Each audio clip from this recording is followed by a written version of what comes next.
एक पहाड़ जो चुपके से टूट रहा है, एक वैज्ञानिक जो खतरे को पहले ही देख चुका है, एक परिवार जो भागने की कोशिश में फंस जाता है, एक सुनामी जो सब कुछ छीन लेगी। ये कहानी है 3 लोगों की जिसमें से 2 बचपन के दोस्त होते हैं, डैन वॉकर और जुलिंडा। डैन वॉकर की गर्लफ्रेंड का नाम है पार्कर ओनील और ये तीनों एक स्की रिजॉर्ट पर आए हैं क्योंकि ये स्की करना चाहते हैं।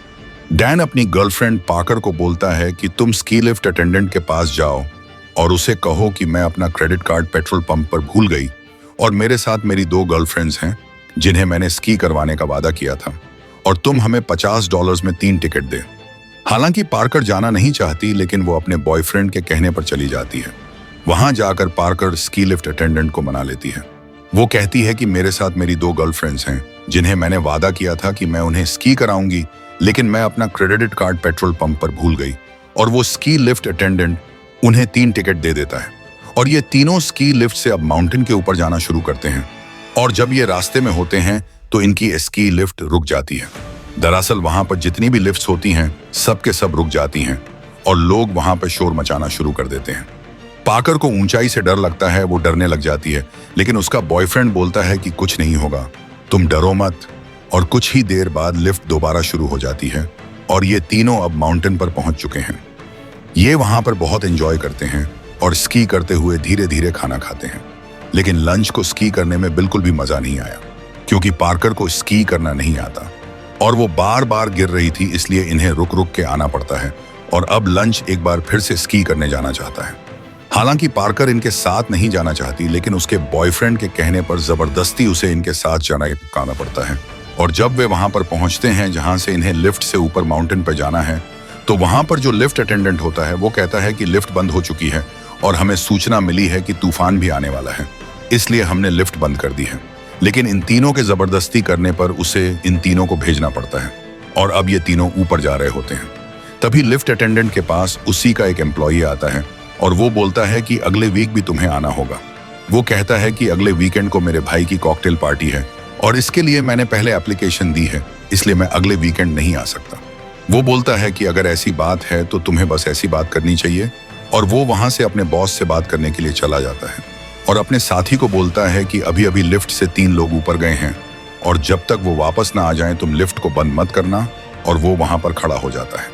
तभी वो देखता है कि ऊपर माउंटेन से 3 लोग स्की करके नीचे आ रहे होते हैं और उसे लगता है कि वही तीनों लोग हैं जिसके बारे में उसके एम्प्लॉयर ने, उसके दोस्त ने उसे बताया था, और वो लिफ्ट बंद कर देता है।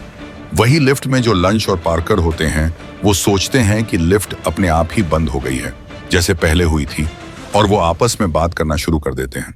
हालांकि उन्हें बहुत ठंड लग रही होती है क्योंकि मौसम धीरे धीरे खराब हो रहा होता है और तभी वहां पर जितनी भी लाइट्स होती हैं सब के सब बंद हो जाती हैं और अब उन्हें डर लगना शुरू हो जाता है क्योंकि आज संडे होता है और अगर उन्हें कोई लेने नहीं आया तो फ्राइडे तक यहाँ पे कोई भी नहीं आएगा। इसके बाद वो जोर जोर से आवाज लगाना भी शुरू कर देते हैं, लेकिन इस वीराने में उनकी आवाज सुनने वाला कोई भी नहीं होता। तभी वो देखते हैं कि नीचे बर्फ हटाने वाली गाड़ी आती है और उसे देखकर वो जोर जोर से आवाज लगाना शुरू कर देते हैं और वो गाड़ी ठीक उनके नीचे आकर रुक जाती है। इस बात से उन्हें बहुत खुशी होती है। वो कहते हैं, देखा, हमें यहाँ पर अकेला छोड़कर कोई भी नहीं जा सकता। लेकिन यहाँ पर अब बर्फीला तूफान भी शुरू हो चुका होता है और उस गाड़ी के अंदर जो आदमी होता है दरअसल उसने इनकी आवाज सुनी नहीं होती। दरअसल ये पहाड़ पर अपने किसी एम्प्लॉयर को लेने जा रहा होता है। तभी उसे फोन आता है और वो बोलता है कि पहाड़ पर कोई भी नहीं है और तुम वापस आ जाओ, और ये गाड़ी लेकर वापस जाना शुरू कर देता है। और ये देखने के बाद वो तीनों की तीनों जो ऊपर हैं वो चिल्लाना शुरू कर देते हैं और वो अपना सामान भी फेंकते हैं। लेकिन वहां पर बर्फ का तूफान होता है, इसलिए उसे शीशे से बाहर कुछ भी नहीं दिख रहा होता और वो अपनी गाड़ी लेकर वहां से चला जाता है। और ये तीनों अब इस बर्फीले तूफान में यहाँ पर फंस चुके हैं और फ्राइडे तक यहाँ पर कोई भी नहीं आएगा। और जैसे जैसे रात गहराती जाती है वहां पर ठंड बढ़ती जाती है और लंच बोलता है कि अब मुझे यहाँ से कूदना होगा क्योंकि अगले 5 दिनों तक यहाँ पर कोई भी नहीं आएगा। हालांकि उसकी गर्लफ्रेंड और उसका दोस्त से मना करते हैं।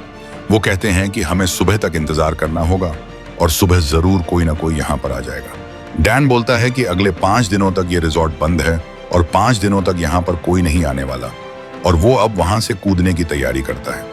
हालांकि उसे डर भी लग रहा होता है लेकिन उसके पास अब कोई ऑप्शन नहीं होता क्योंकि एक बार अगर यहाँ से सारे एम्प्लॉइज चले गए तो उन्हें अगले कई दिनों तक यहाँ पे फंसे रहना होगा और वो पूरी हिम्मत करके ऊपर से कूद जाता है। और जब वो नीचे गिरता है तो वहां पर बर्फ इतनी हार्ड होती है कि जमीन पर गिरते ही उसके दोनों पैर टूट जाते हैं और अब वो हिल भी नहीं पाता। वो दर्द से कराहता है और ऊपर से उसकी गर्लफ्रेंड पार्कर और लंच उसकी मदद करना चाहते हैं। जब लंच डिसाइड करता है कि जिस तार पर ट्रॉली लटकी हुई है उस तार के सहारे वो पोल तक जाएगा और उससे नीचे उतरकर वो अपने दोस्त की मदद करेगा। वो बड़ी मुश्किल से थोड़ा सा आगे बढ़ता है, उसके हाथ फिसल रहे होते हैं और तभी वो वापस आ जाता है। पार्कर बोलती है, तुम वापस क्यों आए? वो कहता है कि नीचे मत देखना, क्योंकि नीचे वहां पर भेड़िए आ चुके होते हैं। लंच बोलता है कि उसको नीचे मत देखने देना, क्योंकि डैन जानता है कि अब वो नहीं बच सकता। वो भेड़िए उसे मार देंगे क्योंकि वो हिल भी नहीं सकता। और वो अपनी कैप को नीचे कर लेता है और भेड़िए डैन को मार देते हैं। इस बात से लंच को और पार्कर को बहुत दुख होता, बहुत रोते हैं, लेकिन वो उसकी मदद नहीं कर सकते थे और दोस्त इस दुनिया में नहीं रहा। पार्कर बोलती है, तुमने उसे रोका क्यों नहीं? लंच, इसका इल्जाम मुझ, लेकिन उसने मेरी बात नहीं सुनी। और तुमने उसे क्यों ही रोका? तुम उसकी गर्लफ्रेंड थी ना, तुम उसे 1 साल से जानती हो और मैं उसे बचपन से जानता हूं और अब मैंने अपने दोस्त को खो दिया है। इसके बाद पार्कर लंच को सॉरी बोलती है और ये दोनों एक दूसरे के गले लगकर बहुत रोते हैं। और अब ये नीचे जाने की कोशिश भी नहीं कर सकते, क्योंकि नीचे भेड़िए जिन्होंने अभी अभी इनके दोस्त को मारकर खा लिया है और इन दोनों को पूरी रात उस कड़की में, जहां पर बर्फीला तूफान चल रहा है, वहीं उस ट्रॉली पर बितानी पड़ती है। और ये दोनों रात को बहुत सारी बातें करते हैं और फिर सो जाते हैं। और जब सुबह इनकी आंख खुलती है तो पार्कर देखती है कि उसकी ट्रॉली की जो रॉड होती है आगे है, उस पर उसका हाथ होता है। और जब वो अपना हाथ वहां से उठाने की कोशिश करती है तो उसका हाथ उसी रॉड के साथ पूरी तरह से जम गया होता है, क्योंकि उसके हाथ में ग्लव्स नहीं होते। और जब वो अपना हाथ वहां से छुड़ाती है तो उसकी हाथ की स्किन वही उस रॉड पर चिपक जाती है और तभी लंच की आंख भी खुल जाती है। लंच पार्कर को बोलता है कि तुम ठीक तो हो ना? वो कहती है, हाँ मैं ठीक हूं। वो कहता है, तुम्हारा चेहरा पूरी तरह से लाल हो गया है। वो कहती है कि तुम्हारा चेहरा भी लाल हो गया, दरअसल ठंड से इनकी स्किन खराब हो रही है। लंच पार्कर को बोलता है कि जब सुबह क्लास में हमें कोई नहीं देखेगा तो हमें यहाँ पर लेने को कोई जरूर आएगा। पर बोलती है कि ऐसा कुछ भी नहीं होने वाला, क्योंकि किसी को भी नहीं पता कि हम यहाँ पर हैं। इसके बाद लंच दोबारा आवाज लगाता है, लेकिन वहां पर दूर दूर तक कोई भी नहीं होता।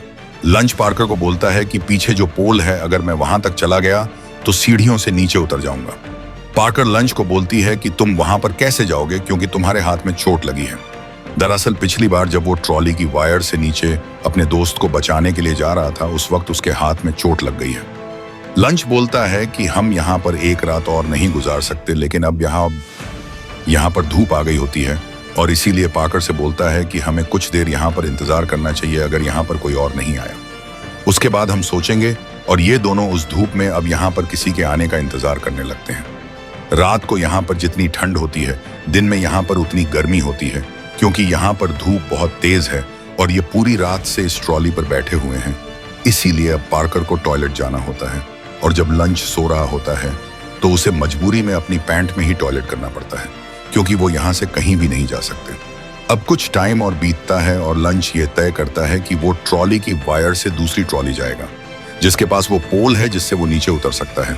और जैसे ही वो ऊपर वायर को पकड़ता है तो जिस ट्रॉली पर ये दोनों बैठे होते हैं उसका एक पैग निकल जाता है और वो एक तरफ को झुक जाती है। इस बात से पार्कर बहुत डर जाती है।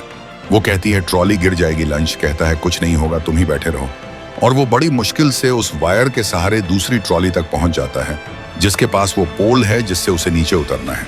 तभी लंच नीचे देखता है कि वहां पर वो भेड़िए दोबारा आ जाते हैं, जिन्होंने रात को उसके दोस्त को मारकर खा लिया होता है। और वो अपनी दोस्त पार्कर को बोलता है कि मुझे स्कीइंग की रॉड दो जिससे स्केटिंग करते हैं, ताकि जब मैं नीचे उतरूं तो अपना बचाव कर सकूं। और वो उसकी तरफ की रॉड फेंकती है, लेकिन वो पकड़ नहीं पाता और रॉड नीचे गिर जाती है।